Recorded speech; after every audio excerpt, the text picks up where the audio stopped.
Hi class. What we're talking about today is victims and victimology.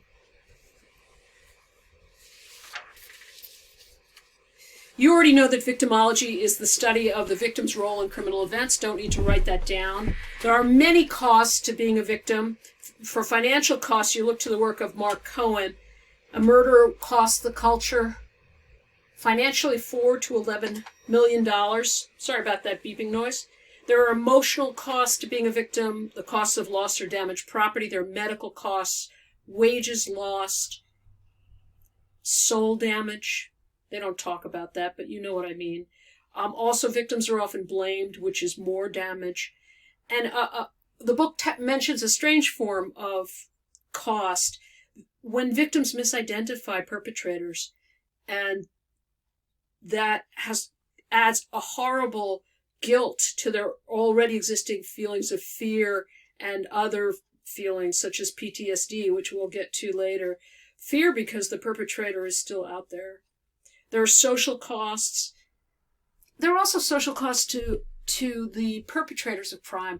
Their children. If your parent is in jail, you're much more likely to become a criminal, which raises a question in the textbook. Does incarceration create more problems than it solves? We could talk about that in class. So one such cost of being a victim can be post-traumatic stress disorder. PTSD is a psychological reaction to a highly stressful event. Symptoms can include depression, anxiety, flashbacks, recurring nightmares. I'd like you to know about what's called the cycle of violence, that victims of crime, especially victims of child abuse, are more likely to commit crimes themselves. So in terms of stats, in the United States, 1 in 10 households every year experiences theft, even with the great declines in crime that we've been discussing. The incidence of serious violent crimes, including rape and sexual assault, are higher in the summer. They're higher after 6 p.m. and before 6 a.m. Violence is higher in the fall at the start of the school year.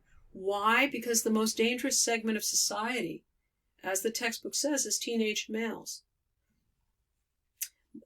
Most violence toward homes occurs, according to the textbook, in the South and the West part of the country. Men are 2 times more vulnerable to violent crime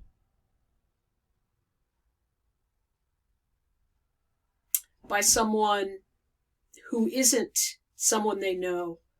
Women are more likely to experience crime perpetrated by someone they know, 2 in 3 crimes. Men are 2 times more vulnerable to violent crime in general, except for rape and sexual assault. In that case, the ratio is for every 10 women who are assaulted, 1 man is assaulted. Who reports, right? So we've talked about why people might not report.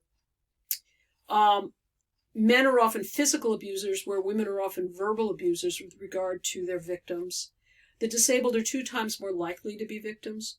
Poor areas of a city are the area where most crime occurs. And the homeless, the most vulnerable in our population, experience the highest rates of assault.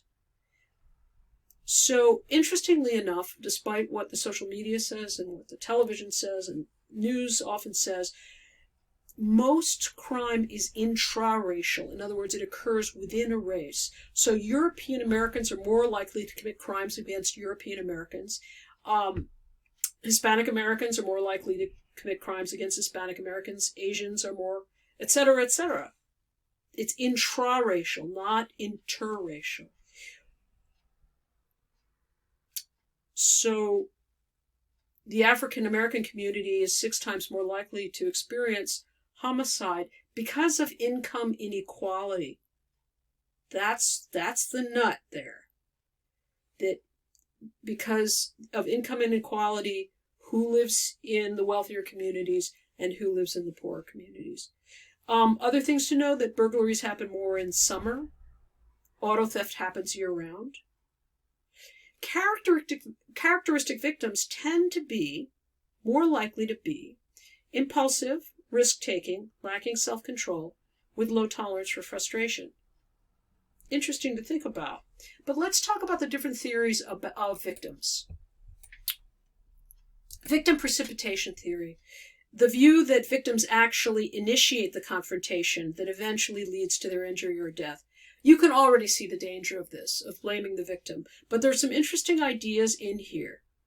There's the idea of the active precipitation, when victims act aggressive or provocative, or use threats or fighting words, or even attack first. And the idea of passive precipitation, another key term, when the victim was the first to act in a sequence that led to the criminal event. A victim can exhibit a personal characteristic that unknowingly either threatens or encourages the attacker. And by that, the passive precipitation, they include categories such as race. So if a bigot with violence in their heart sees someone who's a different race, that might be a passive precipitation theory of how that person becomes a victim. So obviously there's some real dangerous things in these ideas, but we could talk about them in class. Lifestyle theories.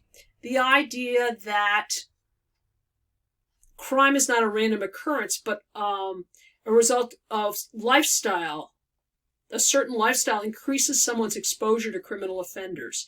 So if you have an active nightlife, most crimes happen at night.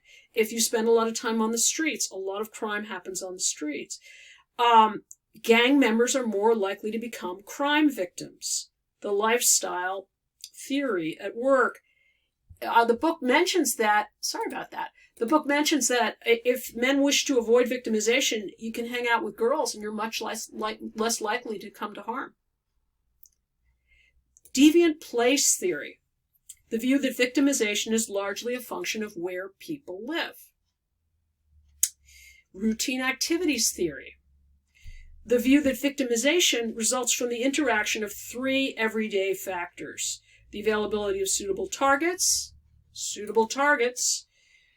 like homes with easily sold goods, the absence of capable guardians, these are the three things that fit into routine activities theory, the absence of capable guardians, like the police or homeowners or neighbors or friends or relatives, people around, their absence helps precipitate crime, and the presence of motivated offenders. What by that the author mentions, yes, a large number of teenagers. Those are motivated offenders. We've all been teenagers. Some of us still are. I hope I have not offended you, and I hope you have a great day, class. Those are your key terms.